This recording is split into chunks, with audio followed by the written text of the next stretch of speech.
Welcome back to Originality Check, a series where we take a look at the past and present coasters of a park and judge them based upon originality. There are 3 points to check off for originality, one being that the coaster originally opened at the park and was not relocated from another park. The second being that the coaster is not a cloned model, and the third being that it has an original name. I'll also give bonus points for any coaster that has some sort of significance in the amusement industry, or achieved some sort of record or milestone. At the end of the video, we will add up all the points to determine the originality of the park. Since in my last episode, I did all the Disney parks in Florida, let's take a look at the other major resort in Orlando, Universal. Just like with Disney, I'll include all 3 Universal parks for this video. The 3 Universal parks have had 16 coasters altogether. Most of them are still in operation or are brand new, and some having departed us. With 16 coasters, Universal Orlando can score up to 48 points for originality. Now before we jump into the paddock with the Velociraptors, I think it's universally understood that you should drop a like on the video and subscribe to the channel if you haven't done so yet. The YouTube algorithm is watching very closely while I'm away in Europe as this video is being posted. I gotta keep him happy by sticking to my upload schedule, so help me out further by dropping a like and a sub. We're gonna go park by park for this video, starting with the first park to open at the resort, being Universal Studios Florida. There's been 4 coasters to ever open at this park, the first being Trolls Stroller Coaster.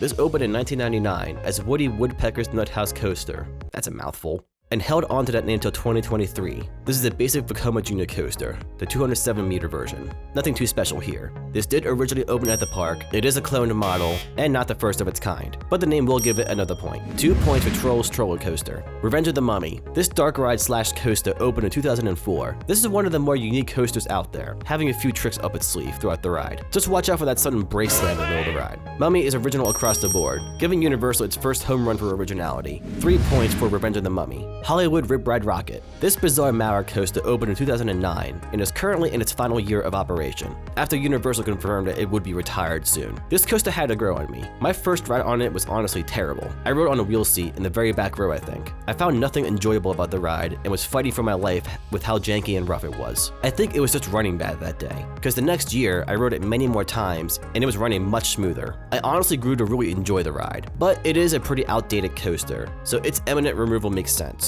Rocket is original across the board. 3 points for Hollywood Rip Ride Rocket. Escape from Gringotts. This is more of a dark ride than the coaster, but it has a few moments where the coaster side of the ride does take over, and by definition, it has all the qualifications to be considered a coaster. This is a super fun ride. It's one of the most unique coaster experiences out there. The theming throughout the queue and the ride are top notch. It's a little on the short side. I feel like this ride could have used 1, maybe 2 more scenes, but still, it's a great ride. Gringotts is also original all around. 3 points for Gringotts. And that's all the coasters of Universal Studios Florida. Let's move on to the second park, Islands of Adventure. This park opened in 1999 with 3 coasters. Technically 4, counting both sides of Dueling Dragons. In total, there are 7 coasters to judge here. One of the coasters to open with the park in 1999 was Pterodon Flyers. This is a family suspended coaster from Set Point, and it is often a difficult credit for coaster enthusiasts to get, as the park is very strict about letting adults ride without a child. I rode this as a kid back in the early 2000s, and I don't plan on riding it again, because I think it's very weird to ask strangers to ride with their kids. I get it, enthusiasts. We all want more credits, and this one is very tough to get, but still, it's weird. Pteranodon Flyers is also original across the board. 3 points for Pteranodon Flyers. Incredible Hulk. This B&M launching Lumen coaster is another coaster that opened with the park in 1999, and today is still considered one of the most intense B&M coasters out there. This was built in the era when B&M just didn't hold back with their forces. 26 years later, and even after some retracking and reprofiling, this ride is still incredibly intense. At least the first half is. The second half can be a little underwhelming if the ride isn't running fast. Hulk did originally open at the park. There is a clone of it in Japan, but this opened way before that one, so it gets the point. And the name is original too.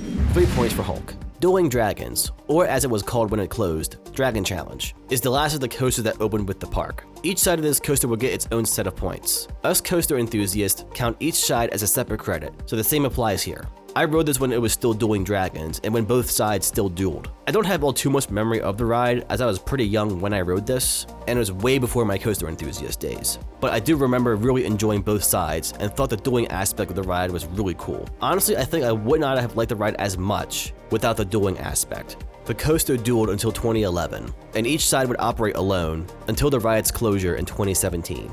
These two coasters are perhaps the most sorely missed B&M coasters out there. And to no surprise, both sides were completely original. 6 points total for Dragon Challenge. Flight of the Hippogriff. This Vekoma Jr. coaster opened in 2000 as Flying Unicorn, getting its current name in 2010, when that area of the park was transformed into the wizarding world of Harry Potter. This is just a small family coaster, nothing special. I appreciate the theming though. This did originally open at the park, but this is a cloned model, with many others like it around the world. As for the name, Universal Japan also has a coaster with this name, but this one got its name first, so it gets the point. 2 points for Flight of the Hippogriff. Hagridge's Magical Creatures Motorbike Adventure. Okay, I'm just calling it Hagridge from now on. Hagridge was the replacement for Dragon Challenge, opening in 2019 as the most expensive coaster ever built at that time. To this day, this coaster is an engineering marvel, featuring a switch track, reverse section, drop track, and many other awesome theming elements, all while running an insane number of trains. I think originally this was supposed to run up to 12 trains, but regularly it runs about 6 to 7 trains, just to stay reliable. But even 6 to 7 trains on any coaster is insane. Hagridge is on the intense side for a family coaster, but I feel this coaster could not have been executed any better,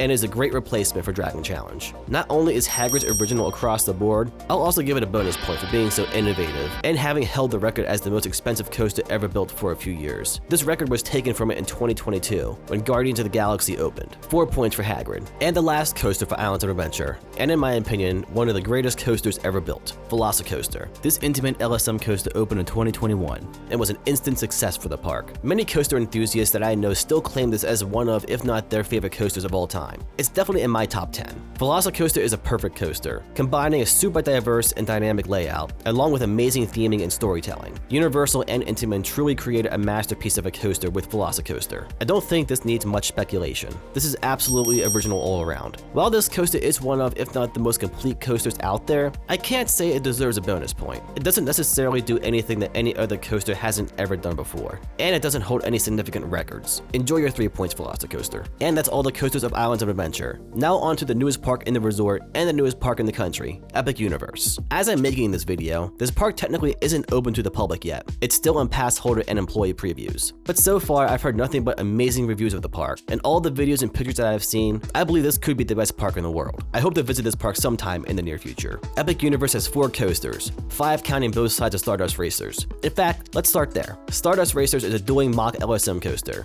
and looks like it very well could be 2 of the best coasters in the world. The pacing and dueling interactions look perfectly executed on this coaster. I'm weary to say this one little critique that I have, since I haven't ridden the coaster nor seen it in person, but I'm just not a fan of the color of the tracks. The yellow looks fine, but I think the green track is a little bit ugly. Maybe it looks better in person. If you've seen and ridden the coaster, let me know your thoughts. But from pictures and videos, it looks puke green to me. But anywho, to no surprise, both sides are 100% original. 6 points for Stardust Racers. Curse of the Werewolf, another mock coaster for this park. This one being a spinning coaster. I've heard the spinning on this coaster can be pretty insane, and the theming looks great too. Without having ridden the coaster, that's about all I can say about it, other than the fact that it's original across the board. 3 points for Curse of the Werewolf.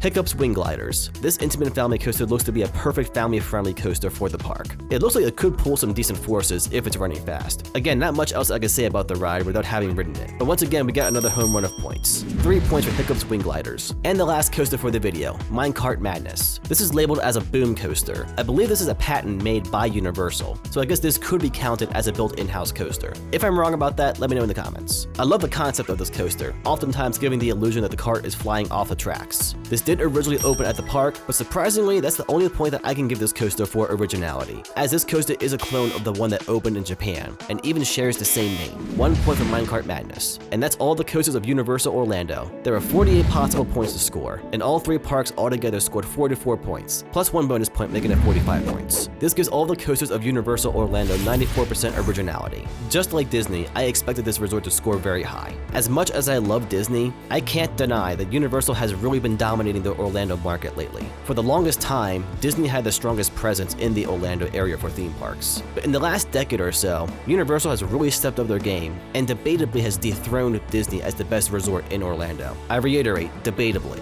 I feel both resorts are amazing in their own ways. The addition of Epic Universe really ups the competition between Universal and Disney, and I'm not sure how or if Disney can really have an answer to this addition. I guess time will tell. And that'll do it for this episode of Originality Check. Doing multiple parks and resorts in the past few episodes has been fun, but I think it's time to go back to single parks in this series. Maybe even visit another defunct park. Let me know what park you want to see next in the series. Alright guys, I've wrapped the video up here. Hope you enjoyed it, and I'll catch you in the next loop.